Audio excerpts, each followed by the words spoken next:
Operation Cinder was introduced in the Shattered Empire comics, expanded upon in the Aftermath trilogy, and shown up close in the campaign for Battlefront 2.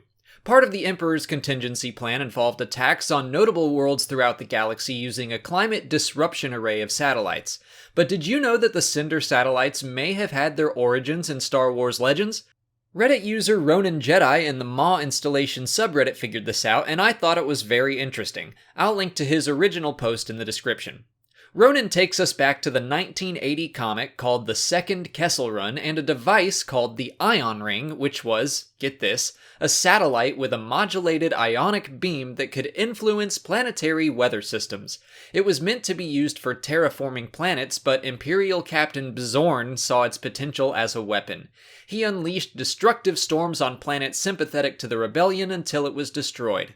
Now, I have no idea if the Cinder satellites were directly based off the Ion Ring or not. It's reasonable that it could just be a coincidence.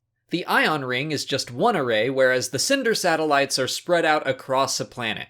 Their origins are also very different. The Ion Ring was created at the Maw installation with good intentions. The Cinder satellites were produced on Fondor, and it sounds like their sole purpose was to destroy.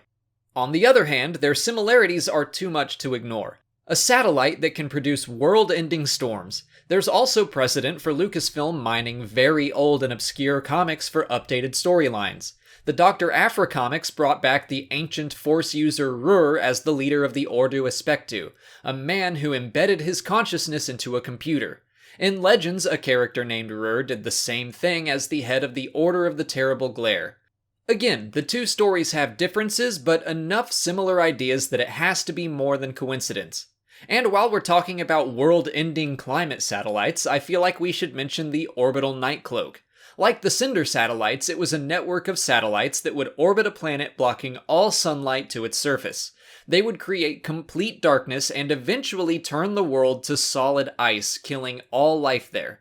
They were introduced in some old Legends novels, but maybe the Cinder satellites wound up being kind of a combination of the Ion Ring and the Nightcloak.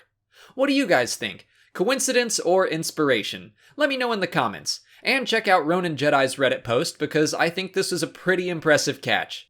If you haven't already, please like this video, subscribe to the channel, follow me on Twitter, Instagram, and Facebook, and consider checking out my Patreon page. As always, thanks for watching, and may the Force be with you.